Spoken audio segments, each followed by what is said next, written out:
নারায়ণগঞ্জের সিদ্ধিরগঞ্জ থানার ৬ নম্বর ওয়ার্ডের বিএনপি ডেঙ্গু প্রতিরোধে বিশেষ কর্মসূচি শুরু করেছে। এলাকা জুড়ে স্প্রে কার্যক্রম ও জনসচেতনতা প্রচারণা চালানো হচ্ছে।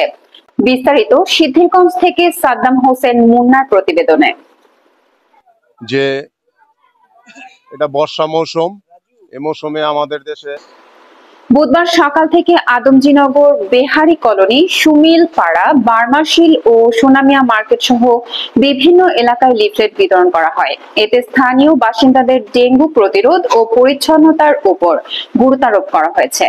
সাথে আমরা সিটি কর্পোরেশনের মশা নিধন ভাইদেরকেও সাথে নিয়েছি, যেহেতু আমরা নাসিক ৬ নং ওয়ার্ড বিএনপির সাধারণ সম্পাদক মনির হোসেন বলেন, সারা দেশে ডেঙ্গুর প্রকোপ বাড়ছে, মৃত্যুও বাড়ছে।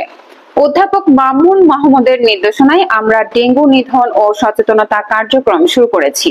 আমরা এই ৬ নং ওয়ার্ডের সব জায়গায় আমরা ওষুধ ছিটানোর ব্যবস্থা করবো ইনশাআল্লাহ। আল্লাহ যেন আমাদের এই এলাকা এবং এই দেশের মানুষকে এই মহামারী থেকে রক্ষা করে। এ সময় নেতারা ধানের শীষের পক্ষে ভোট চেয়ে তারেক রহমান ও খালেদা জিয়ার সালাম পৌঁছে দিচ্ছেন। এলাকাবাসীর সঙ্গে রাজনৈতিক ও সামাজিক সচেতনতা কার্যক্রমও চালানো হচ্ছে। ভাবে অধ্যাপক মামুন মাহমুদের নির্দেশে এবং ওনার দেওয়া সহযোগিতা কামনা করি। এই বলে আমি আমার সংক্ষিপ্ত বক্তব্য শেষ করছি। বাংলাদেশ জিন্দাবাদ। ডেঙ্গু প্রতিরোধের পাশাপাশি বিএনপির নেতারা মাদক মুক্ত সমাজ গঠনেও আহ্বান জানিয়েছেন। সিদ্ধিরগঞ্জে এই কর্মসূচি চলমান থাকবে, যেখানে সকলের সচেতনতা ও সহযোগিতা অত্যন্ত গুরুত্বপূর্ণ।